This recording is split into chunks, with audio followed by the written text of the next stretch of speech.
Social media Patel Prahlad भाई। आज इस बुलेटिन में बात होगी वक्फ बिल पर जेडीयू की प्रेस कॉन्फ्रेंस में हुए हंगामे की, संघ की मंशा को लेकर राहुल गांधी के बड़े दावे की।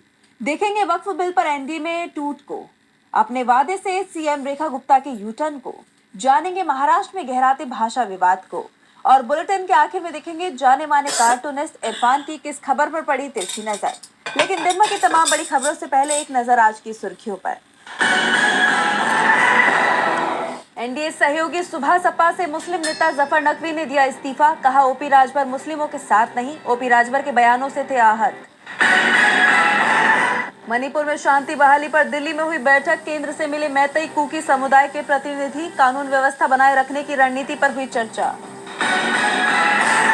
तेलंगाना में कांची गली बोली जमीन विवाद में सुप्रीम कोर्ट के आदेश के बाद पुलिस सख्त, भूमि पर लोगों के प्रवेश पर लगाया प्रतिबंध, 400 एकड़ जमीन पर आईटी पार्क बनाने का हो रहा है विरोध। नफरती भाषण पर जस्टिस ओका का बड़ा बयान, सुप्रीम कोर्ट के जज बोले सबसे ज्यादा अल्पसंख्यकों के खिलाफ दिए जाते हैं नफरती भाषण, चुनावी लाभ के लिए नेता करते हैं इस्तेमाल। ये तो थी सुर्खियां, अब बात आज की सबसे बड़ी खबर की। वक्फ बिल को लेकर जेडीयू के अंदर बगावत तेज होती जा रही है। अभी तक कई मुस्लिम नेताओं ने पार्टी से इस्तीफा दे दिया है। कहा जा रहा है कि इस्तीफों का ये दौर अभी थमने वाला नहीं है। इसकी झलक उस प्रेस कॉन्फ्रेंस में देखने को मिली जो जेडीयू के मुस्लिम नेताओं की तरफ से बुलाई गई थी। आखिर ऐसा क्या हुआ मुस्लिम नेताओं की प्रेस कॉन्फ्रेंस में जो होने लगे ऐसे दावे, देखिए इस रिपोर्ट में।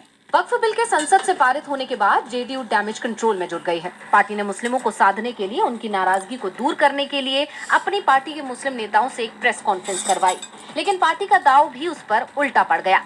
दरअसल प्रेस कॉन्फ्रेंस के दौरान वो ये बताने की कोशिश कर रहे थे कि आखिर जेडीयू ने वक्फ संशोधन बिल का समर्थन क्यों किया। मुस्लिम नेताओं के जरिए पार्टी मुस्लिम समुदाय तक ये संदेश पहुंचाने की कोशिश कर रही थी कि वक्फ बिल को केंद्र सरकार ने नीतीश कुमार के 5 सुझाव माने, तब जाकर पार्टी ने इस पर अपना समर्थन दिया है। मुस्लिमों को साधने के लिए इस प्रेस वार्ता में गुलाम गौस और पूर्व सांसद अहमद अशफाक जैसे नेताओं को भी शामिल होने के लिए कहा गया था। ये वो नेता हैं जो वक्फ बिल का खुलकर विरोध कर रहे हैं, जिससे ये संदेश दिए जाएं कि पार्टी में कोई बगावत नहीं है। लेकिन जेडीयू की ये कोशिश ज्यादा देर तक नहीं चल पाई, क्योंकि प्रेस कॉन्फ्रेंस के दौरान जब मुस्लिम नेताओं से पूछा गया कि क्या नीतीश कुमार अल्पसंख्यकों के खिलाफ हो गए हैं, इस सवाल का जवाब सुनते ही जेडीयू के नेताओं के चेहरे का रंग उड़ गया और वो बिना जवाब दिए पीसी छोड़कर चले गए। अब ये वीडियो तेजी से वायरल हो रहा है, लेकिन इस वीडियो के सामने आने के बाद से दावा किया जा रहा है कि इस सवाल का जवाब उन नेताओं के पास नहीं था, इसलिए वो वहां से चले गए।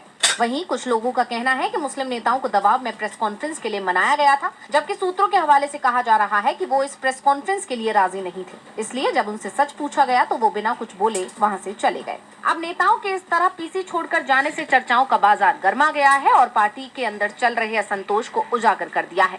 वहीं इस पीसी से पहले खालिद अनवर का भी एक बयान आया था। उन्होंने कहा था कि सरकार इसलिए नहीं चलाई जाती कि तबके को नाराज किया जाए, समाज में नफरत फैलाई जाए, केंद्र सरकार कोशिश कर सहयोगी दलों को संतुष्ट करे। वहीं वक्फ बिल के खिलाफ विरोध अब तेज हो रहा है। जेडीयू के मुस्लिम नेता बेहद नाराज है और इसको देखकर कहा जा रहा है कि अब विपक्ष को इन नेताओं का साथ मिल सकता है। इसी के अलावा वक्फ बिल के खिलाफ लगातार सुप्रीम कोर्ट में याचिकाएं लगाई जा रही हैं। एआईएमआईएम और कांग्रेस के बाद अब आरजेडी और आम आदमी पार्टी ने भी सुप्रीम कोर्ट का दरवाजा खटखटा दिया है।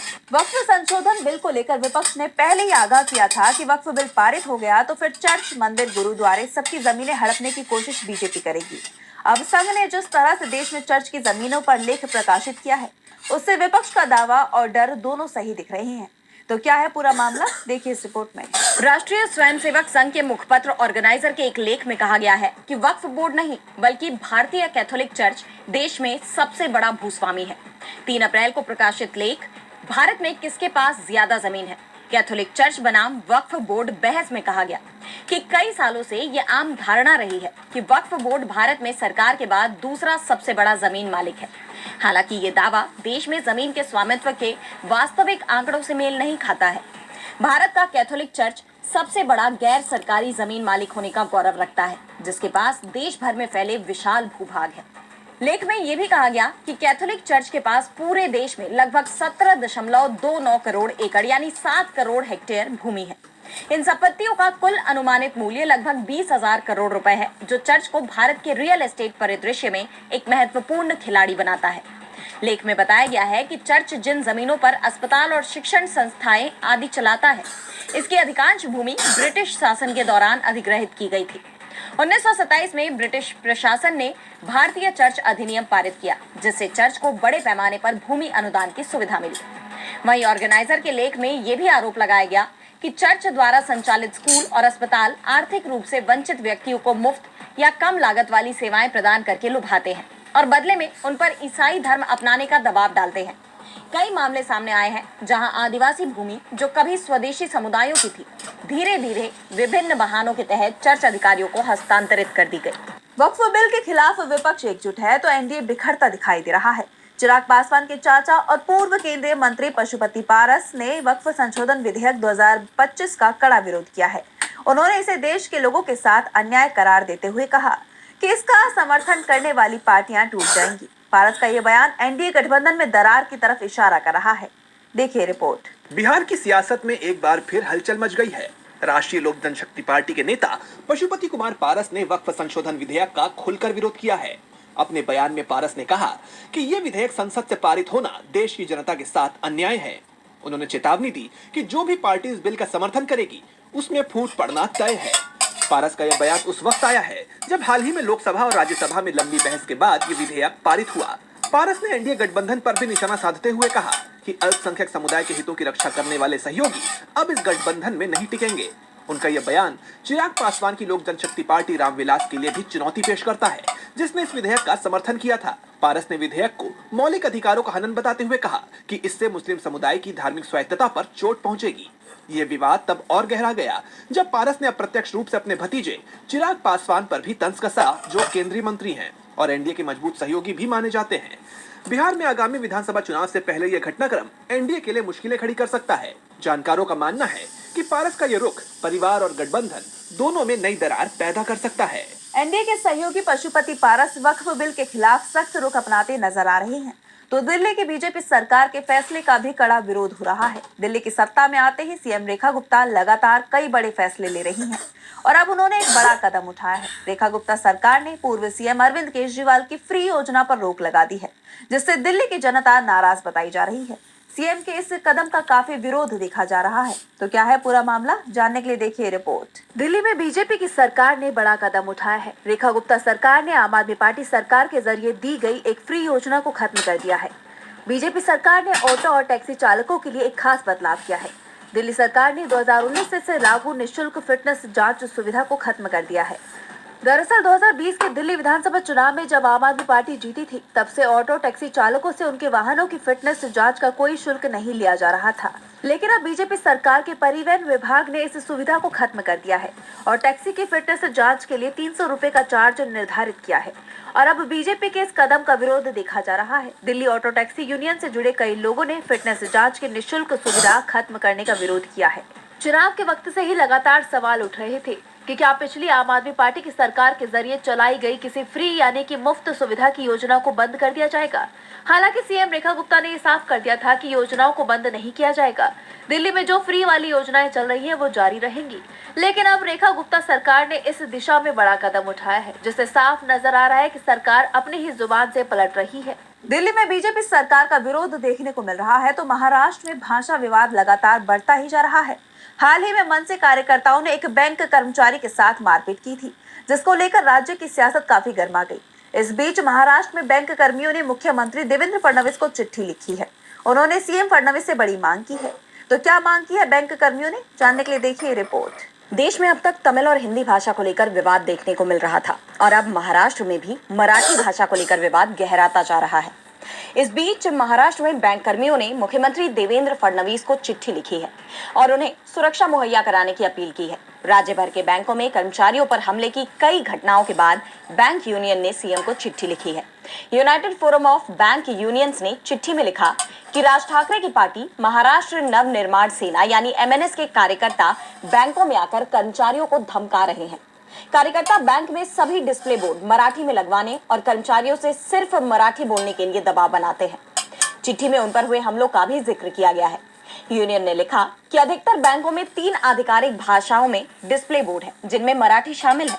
ज्यादातर कर्मचारी मराठी भाषी हैं, लेकिन कुछ अधिकारी मराठी नहीं बोल पाते। उन अधिकारियों से सभी 22 मान्यता प्राप्त भाषाओं में पारंगत होने की उम्मीद करना दुर्भाग्यपूर्ण है। मामले में सीएम फडणवीस ने कहा कि मराठी भाषा के इस्तेमाल पर जोर देना गलत नहीं है, लेकिन कोई कानून हाथ में लेता है तो इसे बर्दाश्त नहीं किया जाएगा और उचित तरीके से निपटा जाएगा। हालांकि सीएम फडणवीस ने आश्वासन तो दे दिया, लेकिन ये कोई पहला मामला नहीं है। राज्य में इससे पहले भी इस तरह के कई मामले सामने आ चुके हैं, जिसे लेकर लगातार महाराष्ट्र की कानून व्यवस्था पर सवाल खड़े हो रहे हैं। बैंक कर्मियों ने सीएम फडणवीस से सुरक्षा मुहैया कराने की मांग कर दी है, तो पीएम नरेंद्र मोदी ने श्रीलंका से मछुआरों की रिहाई की मांग की है। पीएम मोदी और श्रीलंकाई राष्ट्रपति अनुराग कुमारा दिसानायके के बीच द्विपक्षीय बातचीत हुई। इस दौरान पीएम मोदी ने भारतीय मछुआरों की गिरफ्तारी जैसे मुद्दों पर चर्चा की। देखिए रिपोर्ट। इन दिनों पीएम मोदी 3 दिवसीय श्रीलंका के दौरे पर हैं। इस दौरान पीएम मोदी और श्रीलंकाई राष्ट्रपति अनुराग कुमारा दिसानायके के बीच द्विपक्षीय बैठक हुई, जिसमें रक्षा, सूचना समेत 7 बड़े समझौते हुए। बैठक के दौरान पीएम मोदी ने श्रीलंका से मछुआरों की रिहाई की मांग की और तमिलों को पूरा अधिकार देने की वकालत की। पीएम ने कहा, हमने मछुआरों की आजीविका से जुड़े मुद्दों पर भी चर्चा की। हम सहमत हैं कि हमें इस मामले में एक मानवीय अप्रोच के साथ आगे बढ़ना चाहिए। हमने मछुआरों को तुरंत रिहा किए जाने और उनकी बोट्स को वापस भेजने पर भी बल दिया है। भारत और श्रीलंका के बीच सदियों पुराने आध्यात्मिक और आत्मीयता भरे संबंध हैं। आपको बता दें कि कांग्रेस सांसद राहुल गांधी ने पीएम मोदी से अपील की थी कि वो मछुआरों के मुद्दों पर श्रीलंका से बात करें, जिसके बाद उम्मीद जताई जा रही है कि श्रीलंका में कैद मछुआरों को राहत मिलेगी। इसके अलावा पीएम मोदी ने तमिल मुद्दे पर कहा कि उन्हें यकीन है कि श्रीलंका सरकार तमिलों की उम्मीद को पूरा करेगी और श्रीलंका के संविधान के तहत मिले पूरे अधिकारों को लागू करेगी। वहीं इस बैठक को लेकर राष्ट्रपति दिसानायके ने कहा, मैंने पीएम मोदी से कहा है कि जरूरत के समय भारत की मदद हमारे लिए बेहद अहम रही है। मैंने उन्हें कहा है कि श्रीलंका अपने इलाके का इस्तेमाल भारत के सुरक्षा हितों के खिलाफ नहीं होने देगा। इसी के साथ उन्होंने भारत के द्वारा मिली मदद के लिए आभार जताया। हालांकि पीएम मोदी का ये दौरा दोनों देशों के रिश्तों के लिए काफी अहम माना जा रहा है, लेकिन कच्चातीव द्वीप को लेकर देशवासियों की उम्मीद पर पीएम मोदी खरे नहीं उतर पाए हैं। पीएम मोदी का श्रीलंका दौरा सुर्खियों में है, तो इस वक्त अमेरिकी राष्ट्रपति डोनाल्ड ट्रंप के टैरिफ की भी चर्चा हो रही है। व्यापार जगत में मानो भूचाल आ गया है। शेयर बाजारों में भारी गिरावट देखने को मिल रही है, लेकिन ट्रंप अपने फैसले का बचाव कर रहे हैं। हालांकि उनके फैसले का विरोध देखते हुए ये भी कहा जा रहा है कि ट्रंप टैरिफ में कुछ छूट देने पर विचार कर सकते हैं। तो क्या बैकफुट पर आएंगे ट्रंप? जानने के लिए देखिए रिपोर्ट। अमेरिकी टैरिफ से दुनिया भर के देश परेशान हैं। राष्ट्रपति डोनाल्ड ट्रंप के फैसले से नाराज चीन, कनाडा, यहाँ तक कि ब्राजील ने भी अमेरिका पर जवाबी टैरिफ की घोषणा कर दी है। खबर यहाँ तक आ रही है कि ये देश एकजुट रूप से ट्रंप की मोर्चाबंदी में भी जुट गए हैं। ऑस्ट्रेलिया के प्रधानमंत्री एंथनी अल्बानीज और ब्रिटेन के प्रधानमंत्री कीयर स्टारमर के बीच इसे लेकर बात भी हुई है। यानी अमेरिकी राष्ट्रपति ट्रंप के खिलाफ देशों का एक नया गुट बनता नजर आ रहा है। वहीं वैश्विक बाजार में भी उथल पुथल थमने का नाम नहीं ले रही। आर्थिक सलाहकारों ने इसे लेकर गंभीर चिंता जाहिर की है। कहा जा रहा है कि इन टैरिफ की वजह से महंगाई बढ़ सकती है और फिर महंगाई के चलते मंदी के दौर की शुरुआत हो सकती है। वैश्विक ब्रोकरेज और अर्थशास्त्रियों ने अमेरिका में मंदी के आने की चेतावनी दे दी है।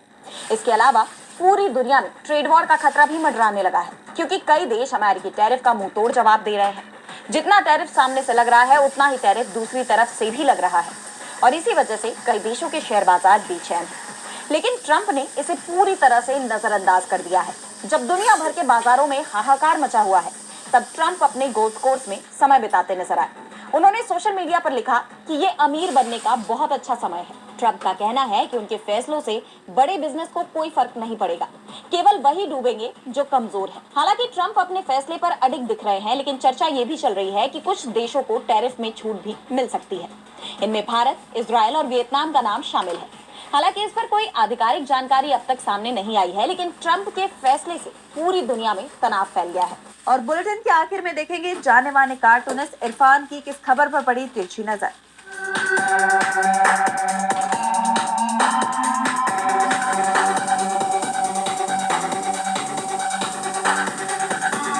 चुप चुप खड़े हो, जरूर कोई बात है। जी हाँ, कल बांग्लादेश के पीएम मोहम्मद यूनुस और भारत के प्रधानमंत्री नरेंद्र मोदी की एक तस्वीर बहुत चर्चा में रही, जिसमें एक शख्स तो मुस्कुरा रहा था, दूसरा शख्स पसो पेश में था कि वो आखिर किस तरह का पोज दे। दोनों के बीच में क्या क्या बातें हुई, इसका बहुत ज़्यादा खुलासा तो नहीं हो पाया, लेकिन क्षण कर ये बात सामने आई जिसे कि सरकार समर्थक मीडिया ने बहुत जोर शोर से उठाया, जिसमें कहा गया था कि पीएम मोदी ने बांग्लादेश के पीएम के साथ में दो टूक बात की और कहा कि हिंदुओं की सुरक्षा करना आपका काम है, हिंदुओं की रक्षा वहां पर की जाए। ये बात और तो नहीं सामने आ पाई, क्योंकि हो सकता है कि ये बात लेके आना सरकार भी चाहती हो, क्योंकि इसके आने के फायदे भी तो हैं।